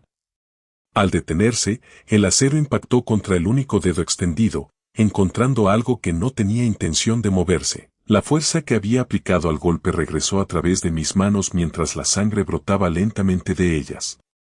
Mi rabia llegó al límite. Recuerdo el primer movimiento de swing que hice cuando era más joven en el dojo. Recuerdo que fue bloqueado por ese mismo dedo. Estoy activando Limit Breaker. Estoy activando Limit Breaker, mente. Nivel de desconocimiento cerebral 69. Nunca había encontrado esa paz. En cambio, encontré furia, y la furia había sido suficiente durante mucho tiempo, pero ya no lo era, y sabía que ya no lo era, pero seguí luchando de todos modos porque la alternativa a luchar era detenerme, y detenerme significaba que había llegado el final de esta batalla, y moriría antes de perder jamás. Me balanceo una y otra vez, y otra vez, y otra vez, y otra vez, y otra vez, y otra vez, y otra vez, y otra vez, y otra vez, y otra vez, y otra vez, y otra vez, y otra vez, y otra vez, y otra vez, y otra vez, y otra vez. El Limit Breaker ha terminado. El final de Limit Breaker Mind. Nivel de desconocimiento cerebral 59. Simultáneamente, en todos los sistemas, la capacidad había sido anulada, y los mecanismos de protección del cuerpo volvieron para encontrar mi cuerpo destrozado. Todos los músculos se desgarraron. Todos los huesos se rompieron. La oscuridad en los bordes de mi visión no palpitaba esta vez. Se movía, cubriendo mi visión. Mi cuerpo ensangrentado cayó al suelo. Capítulo 58. Punto de vista de Chem. Mi cerebro golpeó el suelo, y el sonido fue como el de alguien que se ha roto todos los huesos del cuerpo al caer sobre una piedra, un sonido que no me traía buenas sensaciones. Yo mismo había sufrido lesiones similares antes. Me transformé. La forma del dios de la vida llegó con su familiar cualidad interna, la luz que emanaba de su interior y el cálido peso de la conciencia divina que se posó sobre mi percepción habitual. Ejecuté el hechizo curativo a través del cuerpo de Brain con atención concentrada. Los huesos rotos se colocaron y se soldaron. Los músculos desgarrados se repararon a nivel celular a medida que la regeneración hacía su efecto, la hemorragia interna cesó. Los hematomas, que eran muchos, testimonio del cuerpo sobre lo que Limit Breaker le había hecho durante la secuencia de golpes, se desvanecieron a medida que se trataba el tejido subyacente. He publicado el formulario. Brain pronto abrió los ojos. La rabia que sentían era inmediata y completamente formada, propia de alguien que no había estado inconsciente el tiempo suficiente como para perder el estado emocional con el que cayó, una furia que se transmitía directamente a través de la interrupción de la conciencia sin disminuir en el proceso. Tío, le dije, ¿por qué estás enfadado? Te acabo de curar. Me miró un instante con esa rabia, y debajo de la rabia había algo que no era del todo vergüenza ni del todo reconocimiento, sino que existía en algún punto intermedio. Se puso de pie. Su cuerpo se movió con la leve cautela de quien realiza una comprobación del sistema, confirmando que la curación se había completado, probando el peso en cada extremidad antes de apoyarla. No dijo nada. Se marchó. No se trata de una salida dramática, sino simplemente de la partida de alguien que decidió que no valía la pena dedicarle tiempo. Uno de los nobles lo llamó. Había estado observando a la corte reunida con la mirada fija en mi entorno, sin importar en qué estuviera concentrada mi atención principal. El noble que llamó a Brian Andlaus tenía la voz de alguien cuya implicación en el resultado no había sido bien recibida, a juzgar por su evidente angustia. Le preguntó a Brian Andlaus qué había pasado con el trato. El trato para deshacerse de Jem. Brian Andlaus no disminuyó su ritmo. No se dio la vuelta. No respondió a la pregunta. Siguió caminando hacia la salida del jardín con la indiferencia de quien no le da importancia. Lo vi marcharse y luego me volví hacia los nobles allí reunidos con una expresión de suficiencia que ponía cuando no iba a fingir que no lo había oído todo. Eso fue lo mejor que tuviste, dije. Todos los nobles evitaban mirarme a los ojos. Cuando escuché mi nombre. Jem. Me giré. Escalar, nivel 14. La última vez que lo vi, tenía 11 años y estaba practicando con una espada en el jardín del castillo, con los ojos brillantes de ilusión, después de que Gasef le dijera que yo había logrado todo lo que tenía gracias al trabajo duro, no al talento. Eso fue hace años. Años de lo que sea que Clam hubiera estado haciendo durante ese tiempo, con la determinación que vi en aquel momento y cualesquiera que fueran las circunstancias que influyeron en su aplicación. Se parecía a Clam del principio del canon.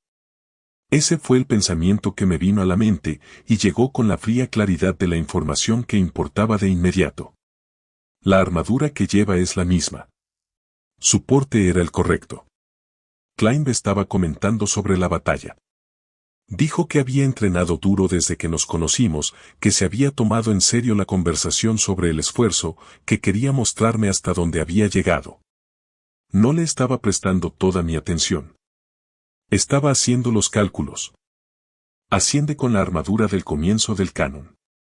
Asciende con el porte y la antigüedad de la ascensión del comienzo de la historia. El comienzo del canon.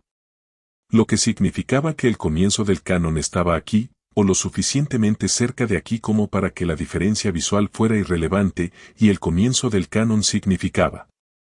Eins. Ni en 10 años. Ni en 5 años. En un mes. En una semana. Incluso mañana. La incertidumbre del cronograma que siempre había conocido era aproximada. Los márgenes de error de mi estimación se redujeron repentinamente de años a algo que podrían ser días. Las artes prohibidas. Estaba cerca. Lo suficientemente cerca como para que Fluder hubiera empezado a usar la palabra, pronto, en lugar de, eventualmente, lo cual, viniendo de Fluder, era una distinción significativa. Pero, lo suficientemente cerca de pronto, no era lo mismo que, hecho, y, hecho, era lo que el marco de la inmortalidad necesitaba ser antes de que llegara Ainz, porque si Nazarik llegaba mientras yo todavía era mortal. Y realmente creo que el entrenamiento ha marcado la diferencia. ¿Qué opinas, Tim Senpai? Sigue entrenando, llegarás a tu límite y lo superarás, le dije. Me quedó más corto de lo que pretendía. Klein parpadeó. Me di cuenta de que la brevedad había sido repentina y no tuve tiempo de abordarla adecuadamente. Lo estás haciendo bien, le dije, porque al menos eso era cierto y merecía oírlo. Sigue así.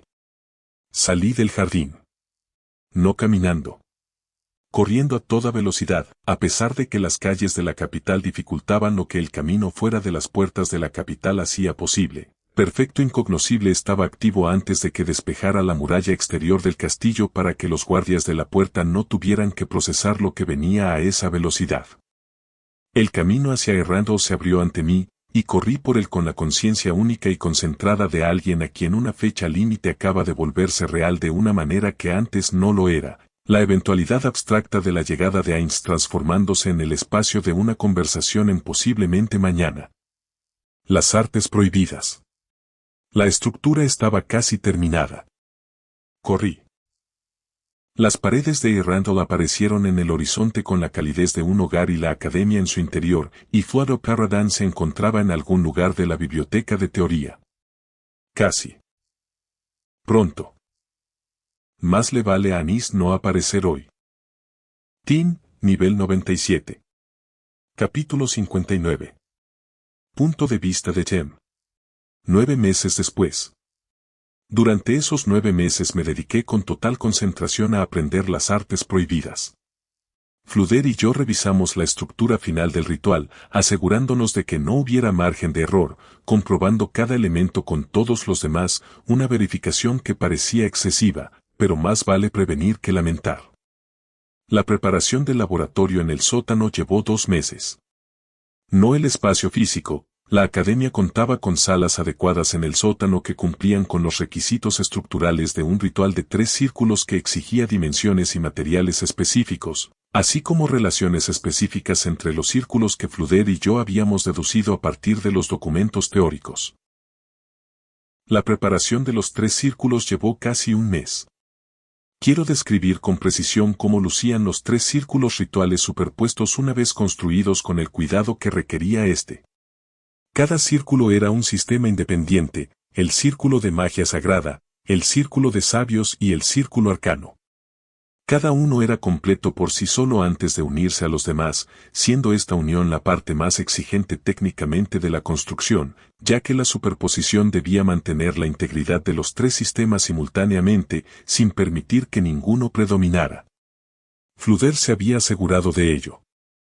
La habitación olía a tiza y reactivo, y a la calidez seca característica de los trabajos mágicos realizados, que poseían una cualidad distinta a la de la magia ambiental, más deliberada y contenida. Me quedé en el centro y contemplé lo que habíamos construido. Hechizo de inmortalidad semicompleta, 1% de daño por segundo. El daño aumenta un 1% cada minuto hasta un máximo del 50% por segundo. Los clones, dijo Fluder desde el borde de la habitación donde había colocado sus materiales de anotación, deben estar en posición antes de activar el hechizo ritual. ¿Están listos?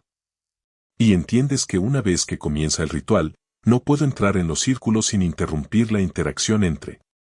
Lo entiendo, dije. Observas. Documentas. Si algo sale mal, puedes solucionarlo desde fuera, de lo contrario, observas y anotas todo. Me miró con la expresión que había estado mostrando cada vez con más frecuencia en los últimos meses, no con el entusiasmo académico del principio, que había sido genuino y que me había resultado inesperadamente entrañable, sino con algo más sereno. Una expresión de preocupación en sus ojos. Debes saber, dijo, que en toda la documentación histórica sobre este ritual, quienes lo practicaban lo hacían solos. Sin apoyo curativo. La acumulación de daños fue el factor limitante en todos los casos registrados. Lo sé. Lo que intentas, la curación simultánea mediante 10 formas divinas de los clones, no tiene precedentes documentados, provoca que el hechizo ritual falle. Lo sé, pero vale la pena intentarlo. Lo menciono porque, si funciona, dijo con cuidado, las implicaciones sobre cuánto tiempo puedes permanecer en el ritual son. Fluder, dije. Lo sé. Por eso lo hago así, démonos prisa, no tengo tiempo para esto. Escribió algo. Luego asintió una vez, con el gesto preciso de alguien que ha aceptado mi respuesta. Volví a mirar hacia el centro de los círculos. Los 10 clones se ubicaron en el perímetro del círculo, fuera del área de trabajo, donde podían dirigir la sanación hacia adentro sin alterar la geometría interna del ritual. Los coloqué a intervalos regulares, con un patrón de cobertura diseñado para asegurar que, sin importar el daño que recibiera, al menos varios de ellos estarían correctamente orientados para contrarrestarlo. 10 clones. 10 horas de acceso a la forma divina, distribuidas en activaciones simultáneas, todas ellas turnándose para adoptar la forma del Dios de la vida. Una de ellas se transformó, la luz blanca de la forma de Ala-Alaf llegó al espacio en unos 30 segundos, y una se asentó en la conciencia divina con esa cualidad específica a la que me había acostumbrado a lo largo de los años de uso diario. La habitación cambió, la presencia divina colectiva alteró el aire de una manera que no era precisamente cálida. Respiré hondo. Lanza el hechizo de inmortalidad semi-completa. Primero se formó el círculo sagrado, cuya activación surgió de la preparación que había dedicado meses a integrar en mi práctica mágica. El gesto y la intención específicos que requería su construcción se unieron al trabajo preparado y produjeron la ignición. El círculo se iluminó. El círculo de los sabios es el segundo. Su activación es más compleja porque la magia de los sabios no se rige por los mismos principios que la magia normal, por lo tanto, la activación no podía ser simplemente una continuación de la primera, sino que debía ser un acto separado y distinto, realizado simultáneamente con el mantenimiento de la primera. Esta era la parte que más preocupaba a Fluder. La había practicado solo cientos de veces durante los meses de preparación. El círculo de salvia se iluminó. El círculo arcano era el tercero, y el tercero era el más difícil porque 2 círculos ya estaban en funcionamiento, y el tercero tenía que encontrar su lugar en un espacio que ya estaba ocupado por 2 rituales activos, cada uno de los cuales tenía pretensiones sobre la atmósfera mágica de la sala. La zona de superposición, donde yo estaba parado, era donde las 3 pretensiones se manifestaban simultáneamente, y la función del ritual dependía de que las 3 fueran válidas a la vez, en lugar de competir entre sí. El círculo arcano iluminado. Los 3 círculos se superponen, y yo me encuentro en la intersección. Hechizo de inmortalidad semi-completo, 1% de daño. Todos los efectos negativos eliminados por héroe. No pasó nada. No era una ausencia total, los círculos estaban activos, su luz estaba presente y los rituales continuaban. Pero el daño que la documentación describía como inmediato, o como mucho en el primer minuto, no se manifestaba. Me encontraba en la intersección de 3 rituales mágicos simultáneos y me sentía físicamente tan ileso como un instante antes de realizar el conjuro. El clon ya estaba realizando la curación. Les había dicho que empezaran de inmediato en lugar de esperar a que hubiera indicios de daño, y estaban dirigiendo la magia regenerativa del Dios de la vida hacia el interior a través del perímetro del círculo con la aplicación continua que requería la estrategia. Pasó 1 minuto. 5 minutos. Analicé mi estado interno con la atención de alguien que comprendía que el daño, si llegaba a producirse, podría no manifestarse claramente antes de agravarse. Nada. Ni degradación, ni acumulación, ni rastro del coste biológico que se suponía que el ritual debía extraer. 10 minutos. Fluder escribía sin cesar desde su posición en el borde de la habitación, su pluma moviéndose por la página con la velocidad de alguien que intenta documentar lo más rápido posible. 20 minutos. 30. 1 hora. Los círculos parpadearon una vez, justo en la hora, siguiendo el patrón específico que indicaba que su estructura había alcanzado el límite de su resistencia. No se trató de un fallo, sino de un límite natural, el ritual completando su ciclo y liberándose. La luz se apagó de los 3 círculos en secuencia, al revés de cómo se habían encendido, y la habitación volvió a su iluminación habitual. Hechizo de inmortalidad semi-completo, completado. Raza, humano, humano inmortal. Me quedé de pie en el centro vacío y observé el panorama. Sin dolor. Sin sensación de haber sido dañado y sanado. Sin ninguna experiencia dramática de que algo haya cambiado. Me dirigí a mi escritorio. Tomé el espejo que guardaba allí, su superficie de metal pulido era fiable, aunque no muy favorecedora. Me miró a la cara. El rostro que me devolvió la mirada no tenía 30 años. Ni siquiera se acercaba a los 30, y el rostro en el espejo correspondía a una edad cercana a los 20, tal vez un poco más joven, con la cualidad particular de un rostro que aún no había acumulado la década de pequeñas huellas que conllevan los 30. Bajé el espejo. Me quedé allí. Fluder apareció a mi lado, mirándome con el interés concentrado de un investigador que examina datos que requieren una documentación minuciosa. Analizaba la piel de mis antebrazos, las líneas alrededor de mis ojos, la estructura específica de mi mandíbula. Era el reflejo de alguien cuyo campo era la observación y a quien acababan de presentarle algo digno de ser observado. ¿El ritual funcionó?, pregunté. El ritual funcionó, confirmó.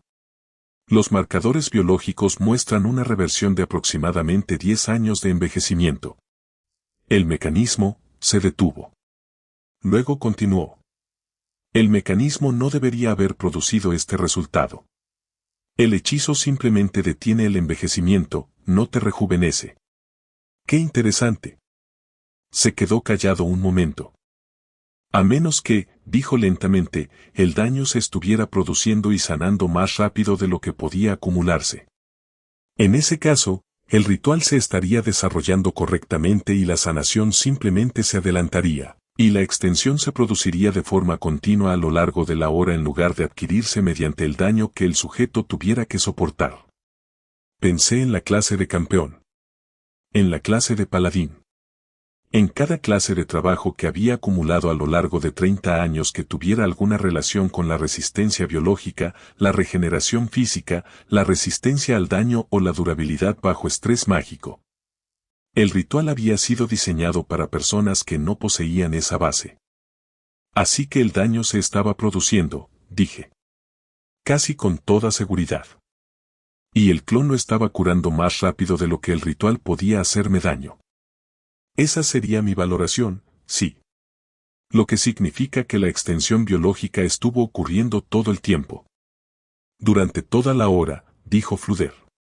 Estaba escribiendo de nuevo. Sin el factor limitante de la acumulación de daño, no estabas compitiendo contra tu propio cuerpo. Simplemente recibías el beneficio del ritual durante toda su duración. Miré mis manos. Las manos de una veinteañera, con los anillos que llevaba puestos desde hacía años, que me quedaban igual porque el tamaño de las manos no había cambiado, solo la textura y la calidad específica de la piel sobre los nudillos que la edad había marcado primero. ¿Cuánto falta?, dije. ¿En términos de prolongación de la vida biológica? Necesitaría estudiar la documentación con más detenimiento antes de poder darle una cifra precisa. Hizo una pausa. Pero si el ritual se desarrollara con total eficacia durante una hora completa, sin interrupción, con fuentes de sanación divina simultáneas que superaran continuamente el daño, entonces. Dejó de escribir. Me miró con la expresión de un hombre que acaba de terminar un cálculo y ha descubierto que el resultado es mayor de lo que esperaba. No lo sé, dijo en voz baja. Volví a colocar el espejo sobre el escritorio. Subí las escaleras. Team, nivel 100, Max. Raza, humano inmortal. Sabio, 2 décimos. Usuario de artes prohibidas, 1/5, raro. Las estadísticas de Gem. Humano inmortal, 1. Agricultor, 8/15. Cocinero, 3/15. Asesino de alimañas, 2 décimos. Druida, 1/5. Cazador de dragones, 4/5. Sacerdote, octubre de 10, Max. Sumo sacerdote, 4 décimos. Asesino, octubre de 10, Max. Paladín, 4/5. Campeón, 5/5, Max. Cruzado, octubre de 10, Max. Espadachín, octubre de 10, Max. Ninja, 1/5. Maestro de la espada, octubre de 10, Max. Santo de la espada, 1/5. Mago, octubre de 10, Max. Gran mago, 1 décimo. Sabio, 2 décimos. Usuario de artes prohibidas, 1/5. Santo, 1/1, legendario. Héroe, 1/1, legendario. Más 5 niveles de guerrero para formar el anillo. Nivel 100 más 5 igual a 105. Capítulo 60. Punto de vista de Gem. Unos meses de paz después. Mi clon regresó un martes por la mañana. Estaba en medio de una demostración de cocina, el programa avanzado, para los estudiantes que ya habían superado lo básico y estaban adentrándose en lo más avanzado. El clon se materializó en la puerta de la cocina sin previo aviso, desactivó asterisco Perfect and Noble y me miró al otro lado de la habitación con una expresión de preocupación muy particular. Les dije a los alumnos que continuaran con lo que habían empezado. Me dirigí a la puerta. Nazarek ha aparecido, dijo el clon en voz tan baja que los estudiantes no lo oyeron por encima del ruido de sus propios trabajos. Lo vi aparecer hace 2 días. Fui a comprobarlo antes de volver. Está ahí. Al noreste del gran bosque de Top, justo donde lo indicaba la tradición. Asentí con la cabeza. El clon se disolvió. Regresé a clase y terminé la demostración. La salsa necesitaba otros 12 minutos, y los alumnos necesitaban ver lo que 12 minutos de calor controlado pueden hacerle a mi cocina y al mundo, o al principio y al final, que quizás sería más preciso. Me mantuve presente durante el resto de la clase. Luego fui a mi oficina, me senté en mi escritorio y pensé en qué hacer a continuación. Pasaron unos días. Esperaba sentir más de lo que sentía, la llegada del momento que había estado planeando durante 30 años debería haber producido algo dramático, algún cambio interno, la carga emocional de una cuenta regresiva que llega a 0. En cambio, lo que sentí fue la calma particular de alguien que se ha estado preparando para algo durante tanto tiempo que la preparación se ha convertido en su propio ritmo. Seguí trabajando. La academia seguía funcionando. Los ángeles me rodeaban. Las hierbas crecían en el invernadero mientras la vida continuaba. Al 6.º día después del informe del clon, los vi entrar por la puerta de la ciudad. Me encontraba en el piso superior de la academia, junto a la ventana que usaba para observar la ciudad sin que ella me observara a mí, la costumbre de décadas seguía aportando información útil. 2 figuras. La armadura negra era la clave, no el práctico negro mate del equipo de combate, sino algo que absorbía la luz de forma diferente, la cualidad específica de un equipo que no había sido fabricado en este mundo y que no pretendía aparentarlo. Ainz o Al-Gaun Arberal Gamma, caminando por las calles de Errantel con el disfraz que, según la tradición, usaban. Momón y Nave. El Señor Supremo no muerto iba vestido de aventurero, su compañero de su pareja, y ambos se movían por una ciudad que no tenía ni idea de quién acababa de cruzar sus puertas. Los observé desde la ventana por un momento. Luego bajé las escaleras, activé asterisco Perfect and Noble y lo seguí. Las calles de Errantel tenían un aire apacible por la mañana, el mercado cobraba vida, los vendedores de comida se instalaban y los estudiantes de la academia se movían entre los edificios según sus horarios. Ainz y Narveral se movían entre ellas con la aparente normalidad de quienes fingen estar bien, algo extraño de observar sabiendo lo que se escondía tras esa fachada.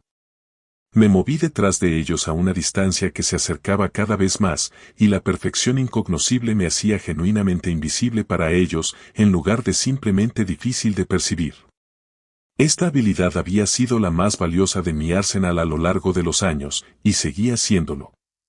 Ainz poseía capacidades de detección que la mayoría de las cosas no podían eludir, pero la perfección incognoscible en su máxima expresión, propia de la clase ninja, no era algo común. No me vio. Me acerqué por detrás, tal como lo describía la tradición, la altura, las proporciones de la armadura y su forma de moverse, con esa cualidad sutil de algo que no era del todo un cuerpo biológico realizando movimientos biológicos. De cerca, lo extraño de aquello era más evidente que lo que sugería la distancia. No era amenazante. Simplemente, era fundamentalmente extraño. Mi mano se dirigió a mi espada. Había hecho este cálculo muchas veces en los últimos minutos. Los 10 empirios serafines sobre mi cabeza. Mi nivel actual, fuera cual fuera, el anillo en mi dedo, y la contribución de la magia salvaje a mi crecimiento. La ventaja inesperada de alguien que no existía en la percepción de Ainz. ¿Podría matarlo aquí? Posiblemente. La espada estaba a 1 centímetro de su pecho, y él no sabía que estaba allí. Mis manos se detuvieron. No fue un cálculo estratégico lo que los detuvo. La estrategia era sólida: eliminar a Ainz antes de que Nazarik se convirtiera en un problema, apoderarse del anillo de Ainz o Al-Gaun y empujar a los empíreos serafines al 9º piso de la tumba continuamente hasta que las cuentas se resolvieran. La estrategia tenía sentido. Llevaba años dándole vueltas a diferentes versiones. Lo que me detuvo fue algo más sencillo y menos negociable que la estrategia. Todavía no había hecho nada malo. Ainz o Al-Gaun, quien caminaba por las calles de Errantel esta mañana, no ordenó la masacre en Quetzal Plains. Si no hubiera destruido el reino sagrado, tal vez habría esperanza para él. Cuando tenía 5 años, me negué a matar vagabundos dormidos para ganar puntos de experiencia. No iba a matar a alguien por algo que aún no había hecho, mi moral no me lo permitía. Di un paso atrás. Solté la espada. Observé a Ainz y Narveral seguir caminando por la calle hacia lo que fuera que les deparara el día, sin saber que alguien los seguía con la intención de acabar con su vida. Luego me fui a casa. Regresé a mi oficina con los ojos muy abiertos. Antilene Garran Fouché estaba sentado en mi oficina. Ceci. Había encontrado la silla a la izquierda de mi escritorio, no la de enfrente que usaban las visitas, sino la que yo guardaba contra la pared para las raras ocasiones en que quería tener a alguien en la habitación sin que el escritorio nos separara. Llevaba la gruesa armadura negra que tenía puesta la última vez que la vi, con la guadaña de guerra en forma de cruz apoyada contra la pared a su lado, colocada con la indiferencia de alguien que está terriblemente aburrido. Ella alzó ambas manos cuando entré por la puerta. El gesto de alguien que había acudido a esta reunión con la clara certeza de que la última vez que habíamos coincidido, la interacción no había terminado a su favor. Solo estoy entregando una carta, dijo. Eso es todo. La miré. Miré sus manos. Miré la guadaña contra la pared. Siéntate, dije. Ya estás sentado. O sea, quédate sentado, así, bien. Algo en su rostro se ajustó ligeramente, no del todo relajación, sino más bien una leve vergüenza ajena. Ella extendió la carta. Lo tomé. La correspondencia de la teocracia tenía un peso particular, debido a la calidad del papel y al sello, tal como pude apreciar al empezar a leerla. Lo que decía era esto, su forma de premonición. El astrólogo de las 1000 leguas predijo que el señor dragón de la catástrofe volvería a la vida. Me pidieron que me ocupara de ello para el bien de la humanidad. Señalaron que yo poseía su objeto de clase mundial, la caída del castillo y el país. Dejé la carta sobre el escritorio. Miró a Ceci. Me estaba observando porque la habían enviado allí precisamente porque su evaluación de mi reacción sería la más precisa posible para las personas que estaban detrás de ella. Ya leíste tu carta, dije. ¿Algo más? Permaneció en silencio un instante, y en esa pausa se podía apreciar claramente la duda de si debía responder con sinceridad. Quieren que se resuelva el problema del señor dragón de la catástrofe, dijo. Eso es cierto. La previsión es real, la teocracia no inventa información sobre amenazas existenciales, no vale la pena correr el riesgo institucional. Pero también quieren saber si colaborarás con ellos. Si la palabra aliado significa algo para ti, a pesar de la historia. Si eres de los que dejan que el pasado determine el presente. ¿Me están poniendo a prueba? Todo el mundo te está poniendo a prueba constantemente, dijo. Ya lo sabes. Eso era suficientemente preciso como para que no lo discutiera. Me puse de pie y le dije que lo pensaría. Ella se levantó, tomó la guadaña de la pared con su agarre experto de una sola mano y caminó hacia la puerta. La seguí. No porque no confiara en que se marchara, la seguí porque la ciudad era mi ciudad, y las viejas costumbres sobre cómo entender lo que pasaba por ella no requerían justificación. Caminó hasta la calle, frente a la academia. Apareció el círculo de teletransportación, sin ninguna preparación aparente, sin ningún lanzamiento visible. El círculo simplemente surgió como producto de un objeto mágico o un ritual preparado, y ella pisó sobre él sin mirar atrás. El círculo se activó. Antilene Garran Fouché había fallecido. Me quedé de pie en la puerta de mi academia, miré el lugar donde ella había estado parada y pensé en el señor dragón de la catástrofe, en la carta de la teocracia y en Ainz caminando por las calles de Errantel esta mañana. Entré. Team, nivel 105. Capítulo 61. Punto de vista de Ainz O'Algaun. Mientras nos acercábamos a la ciudad, la observaba como ahora veía todo en este mundo, como un piso de mazmorra que aún no había explorado, un mapa con variables desconocidas y la atenta mirada de alguien para quien el costo de una suposición errónea se había convertido en la principal razón para evitar hacer suposiciones. Errandel era una ciudad humana de tamaño razonable según los estándares de este mundo, con murallas, una puerta y una infraestructura civil organizada que sugería un aparato administrativo en funcionamiento. Normal, en el sentido específico en que aún estaba definiendo la normalidad para este mundo. Entonces levanté la vista. 10 de ellos. Volando en círculos a gran altitud, el batir de las alas de seres que no volaban por necesidad, sino porque el vuelo circular tenía un propósito. Sabía lo que eran los empirios serafín. En Yggdrasil, habían sido invocaciones de alto nivel, difíciles de obtener y costosas de mantener, el tipo de recurso cuya distribución generaba discusiones entre los grupos de asalto más serios. En términos de Yggdrasil, un solo empirio serafín era algo en torno a lo cual se construía una estrategia, no algo que se desplegaba como seguridad perimetral. Había 10 de ellos sobre esta ciudad. Repasé mentalmente las implicaciones mientras Narveral caminaba a mi lado. La represión emocional que imponía mi naturaleza de no muerto hacía lo de siempre, transformaba la alarma en un estado analítico plano que cada vez me resultaba más difícil de distinguir de la calma. La cuestión práctica era qué significaba aquello para mi comprensión de la distribución del poder en este mundo, la cual había estado construyendo a partir de los escasos datos disponibles. Una ciudad humana, que aparentemente funciona como un asentamiento civil normal, custodiada por un nivel de seres mágicos que habría supuesto un despliegue notable incluso en Yggdrasil. O bien este mundo era considerablemente más capaz de lo que sugería la pacífica aldea de carne, o bien esta ciudad en concreto era una anomalía. Presenté la solicitud y entré en la ciudad. El gremio de aventureros estaba a pleno rendimiento, como cualquier establecimiento en funcionamiento en plena jornada laboral. La gente se movía entre el tablón de anuncios, el mostrador de recepción y las distintas mesas donde los grupos revisaban las misiones o discutían sobre el reparto de las recompensas.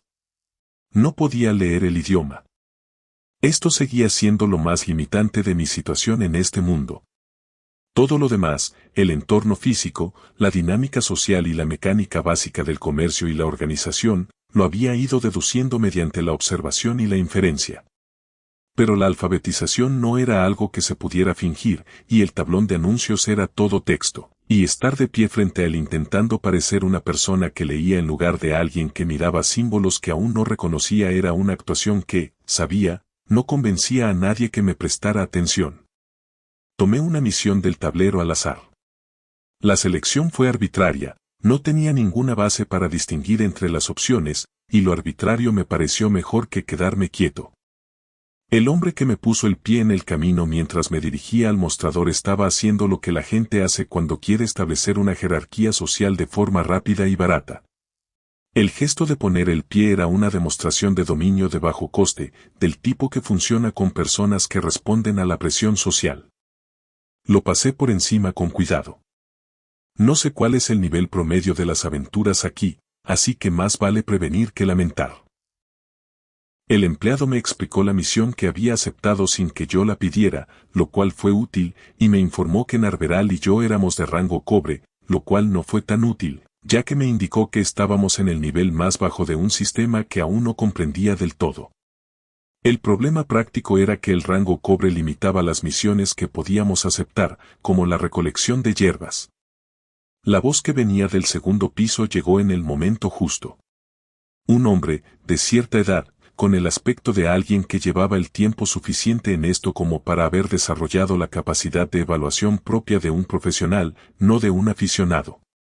Nos ofreció unirnos a la misión de un grupo de rango plata, una oferta inusual para desconocidos de rango cobre, lo que significaba que tenía un motivo para hacerla.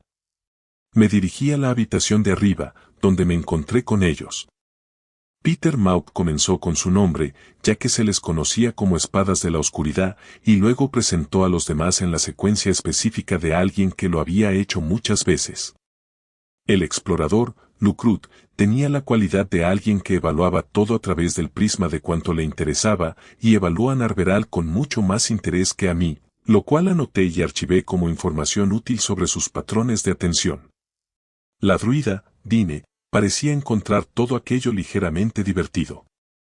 Ninja, la menor de las dos hermanas, me observaba con lo que empezaba a reconocer como la mirada de una persona genuinamente curiosa catalogando discrepancias. Su hermana Tore Ninja se mostró más reservada, y la evaluación se produjo tras una expresión tímida. Me presenté como Momón. Narveral se presentó como Nave. Los nombres eran sencillos, y ese era precisamente el objetivo. Bajamos para elegir una misión. La puerta se abrió mientras aún estábamos en el mostrador. La reacción se propagó por la habitación como el viento en un espacio cuyas ventanas no se pueden cerrar, comenzando en la puerta y retrocediendo hacia todos aquellos que aún no se habían girado para mirar, con esa cualidad específica de aprehensión colectiva. Me giré para mirar. Cabello azul. Un azul específico, entre medianoche y acero, un color que o era natural en la población de este mundo o no, una katana en la cadera, llevada con la naturalidad de quien considera esa posición más una costumbre arraigada que una elección consciente. Se movía por la habitación con expresión de fastidio, y la gente a su paso lo esquivaba. Se dirigió al mostrador. Dejó una colección de hierbas. Recibió los 3 pagos de cobre. No tomó las monedas. Tomó otra misión del tablero, otra colección de hierbas, obtuvo el rango de cobre y se marchó. La sala exhaló. Observé cómo el gremio volvía a la normalidad. Miré a Peter Mauk. ¿Quién era ese?, pregunté.